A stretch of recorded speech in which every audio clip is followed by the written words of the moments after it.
Darkcast Network. Out of the shadows comes the best of indie podcasts. On March 24th, Brian Edward McCleary and his friends decided to spend the day skin diving near the sunken USS Massachusetts, a couple miles offshore at the Pensacola Bay. They were not alone in the water, and soon, one by one, Brian's friends began disappearing, and what was thought to be a fun day outing turned into a nightmare. Brian remains adamant that his friends were eaten alive by some sort of monster. This case remains unsolved till this day. My name is DJ, and this is the Mythical True Crime Podcast.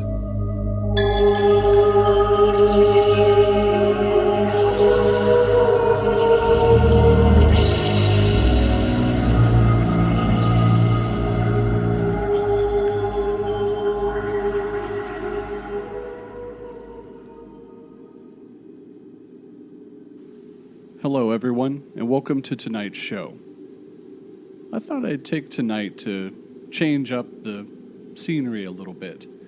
I've always liked monster stories, but like many things, when we're children, we grow out of them.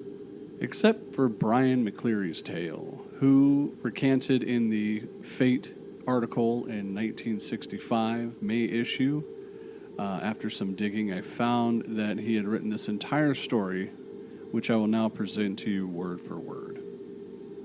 Just being upfront as well, many websites document this story, and there are some inconsistencies to go along with Brian's firsthand account, but most of it seems to be word-of-mouth details, such as how many miles offshore they were, when the bodies were found, things of that sort. But okay, let's begin. On March 24th, 1962, Edward Brian McCleary, aged 16, was invited on a skin diving trip by his friend, Eric Rowell, who was also 16. Skin diving was just meant that it was diving without the use of a respirator. It's similar to free diving, though free diving is more of a competitive sport. Of note, Brian says he checked the weather report before agreeing to the trip. The two were joined by Bradford Rice, who was 14, Warren Felly, 16, and Larry Stewart Bill, age 17. They drove to Fort Pickens State Park, where they entered the waters of the Pensacola Bay, heading for the sunken USS Massachusetts, which is located on a sandbar about 2 miles offshore. The boys had a 7-foot Air Force life raft, which they planned to paddle to the ship. It was outfitted with a drift anchor, pockets for provisions, and oars. From the minute he sets foot in the water and continuing throughout the story, Brian stresses the fact that the water was ice cold. The boys took turns paddling, so none of them would be too tired to dive once they reached the shipwreck. But on the trip out, a storm started to whip up. The sea grew choppier, and clouds began to roll into the sky. The winds and waves were pushing the raft out to sea. Eric, Warren, and Brian jumped into the water to push the raft from behind, but were unable to make any progress. So shortly after, they climbed back in. The waves were so high that they now had to hold onto the sides of the raft. The sky was growing dark, and the other boats they saw at the sea began to head for shore. They saw a Chris-Craft boat entering the channel. They waved at the boat, crying for help and shouting, "Mayday!" An elderly woman waved back, but the boat did not approach them to help. Brad grabbed a shark gun, tied a red shirt around the tip, and fired it at the boat. The spear landed about 50 feet away from the boat. Quote, "It was impossible for anyone to miss the distress signal." But the Chris-Craft continued on. At this point, Brian spotted a large buoy and suggested they tie the boat there to wait out the storm. The crew, who were now sitting in a pool of cool water as they were continuously swamped by waves, paddled their raft towards the buoy. Brian describes the buoy as being 20 feet in high. However, a riptide had formed at the base of the buoy, and the boat was sucked under it before the boys can tie the raft.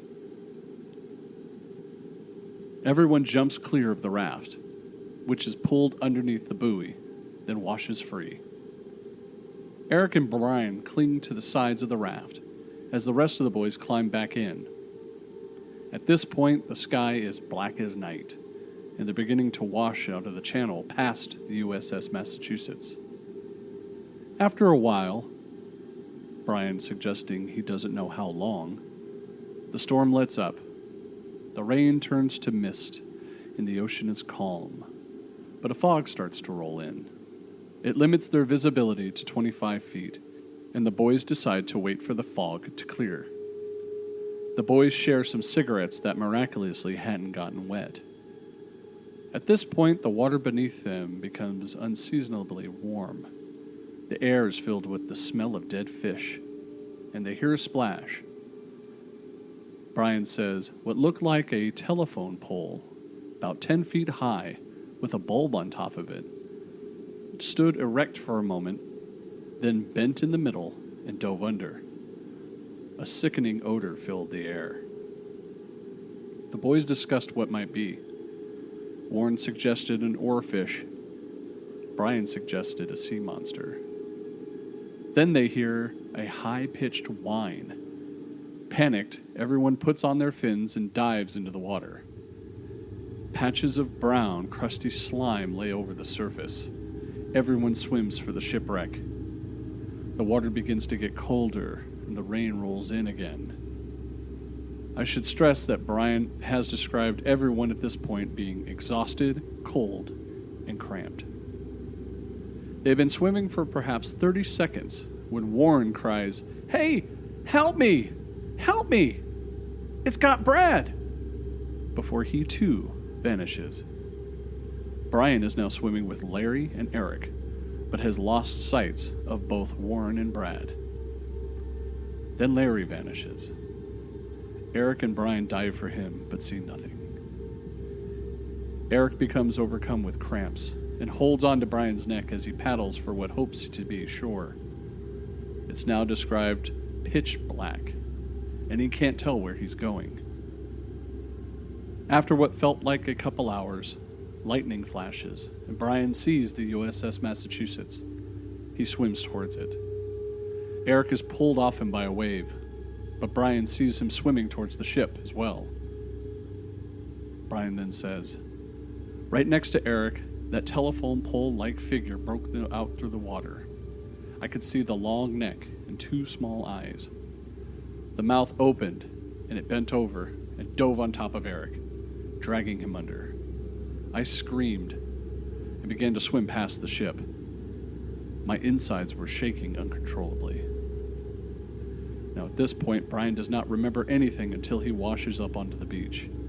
He finds a tower of some sort, which he climbs up and steps onto the floor. In the morning, he climbs down, but his legs are failing him and he falls into the beach and starts to crawl. Some passers-by find him. Now, the article that was published in Fate ends with a short summary of local news reports. However, none of them actually match Brian's story. One report suggested that Brian drifted and swam more than 2 miles away. Again, this is where the inconsistencies I found digging online. Coast Guard and Navy rescue estimates say that he swam about 5 miles. Doctors at a naval base that he was brought to said that the boy had been in the water for over 12 hours. The interviewing reporters told Brian their stories would not be published if he mentioned the sea serpent as, quote, "It was better to be left unmentioned for all those concerned." The bodies of Eric, Warren, and Larry were never recovered. However, one body did wash ashore a week after the accident, and Brian says, quote, "To the best of my knowledge, I had to identify the body of that of Brad. I was unable to confirm whether or not this was Brad Rice or why Brian was the one who had identified the body. The raft was found 10 miles from where Brian came out of the water.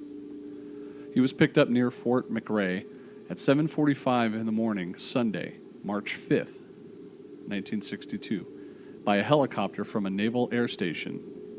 He had spent the early morning hours in an old gun emplacement. The clipping further states that Brian suffered from shock and exposure, but was released to his parents after a brief treatment at the naval hospital. Brian writes us that after the accident, he had a nervous breakdown, but recovered and was able to resume life in about 3 months. Now, the newspaper article from the Ocala Star-Banner confirms that 4 boys were lost at sea, and Brian's story of attempting to tie the raft to the buoy turned out to be true. The raft was eventually washed ashore on the Gulf Beach, with face masks, shoes, and fins still inside. Now, the author on this website that I'm particularly looking at said that he looked up different weather reports, as most of the write-ups claim that the weather reports don't mention this storm. He was not able to conclude with his own research using various farmers' almanacs and other things that had been reported. Now, one thing the author did find was that this area actually was really heavy with ripped currents and rip tides. This seems like the most likely answer to what happened to the boys.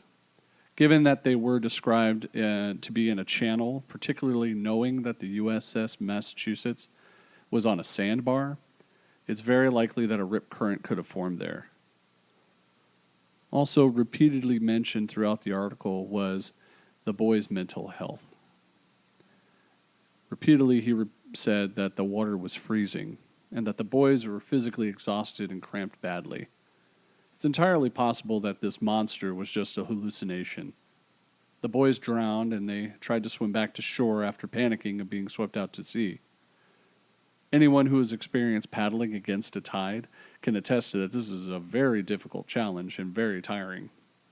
In any event, given the described state of the boys, it's not too hard to picture how they drowned, regardless of the sequence of events that led them to that point. So was there even a sea monster? Well, it depends on what you believe. Some online claims state that there was a whale in the area. What could be described as a sea monster may have been a simple North Atlantic whale skimming.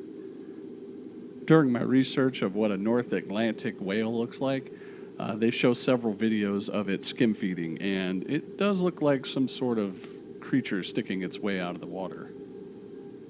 Baleen whales don't eat humans, obviously, but it's not directly stated whether the monster ever eats anyone. The boys are panicked at the sight and start frantically swimming away. They're already exhausted and cramped. They could as easily have drowned as attempt to escape from this monster. Now, the monster does not eat Eric either. It dives on top of him. The exact quote from Brian, dragging him underneath. A whale is a massive creature and can easily hurt a human.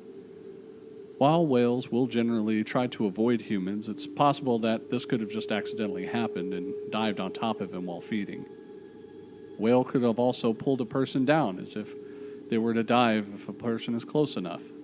And in their weakened state, the boys could have very well drowned. Other evidence suggests that the high-pitched whine they heard obviously could have been a whale. That's the sound a whale makes. Now, as for the mist surrounding the area, you could even say that was a whale spouting. The scent of dead fish, a lot of this corroborates to a possible whale encounter. Some online posts have suggested that Brian possibly killed his friends. This seems unlikely to me and several other folk online. Sounds like Brian had been extremely traumatized by the experience. And with suffering survivor's guilt, that could be a very big part of it. I really don't see him causing the death of his 4 friends. Some people say that he paddled the raft away from his friends as a joke, causing them to drown. I just think that this is more likely an accidental drowning story than being caught in a riptide. Some of the other research I found that Fate magazine was actually just a tabloid and it was all made up. However, there are legitimate articles written by like the New York Times that changes this idea. So when I was digging around, writing 3 years after the supposed event, McCleary claimed that he immediately shared his monster tale with the personnel at Pensacola's Naval Hospital, where he was treated for shock and exposure. One of the verified members of the county search and rescue unit allegedly listened to him and said, quote, "The sea has a lot of secrets. I believe you, Brian, but there's not much else I can do." 2 months after the Fate published the story, McCleary sent an abbreviated and amended version to a Loch Ness researcher named Tim Dinsdale, who apparently accepted the tale as face value and remarked on the potential danger faced to those who swim in waters inhabited by these animals, which must be fish-eating carnivores. As for the fate of McCleary's friends, Dinsdale wrote, "I feel Mr. McCleary has been right to omit the details in his letter, because the facts cannot be proven." So the next big question is, what happened to Brian? Well, I've read many claims online. Some of them say that Brian went crazy and had a drug-induced alcohol bender and kind of swirled down into chaos, insists that he still sees that sea monster and says it exists. There's also posts that say Brian talked to a psychologist who convinced him that the monster wasn't real anymore. One detail I did find consistently over multiple websites, which I have notated in the annotations, is that Edward had died. Brian Edward McCleary died in 2016. Just be respectful and don't contact or harass any of his friends or family. And with that being said, that concludes our tonight's story. A little short one. However, I thought it was a nice change of pace versus some of the other mythical things that we talk about. So in conclusion, thank you very much for listening. Be sure to subscribe and share this with others so they can hear these stories as well. Thank you very much for listening. And this is the Mythical True Crime Podcast. Good night.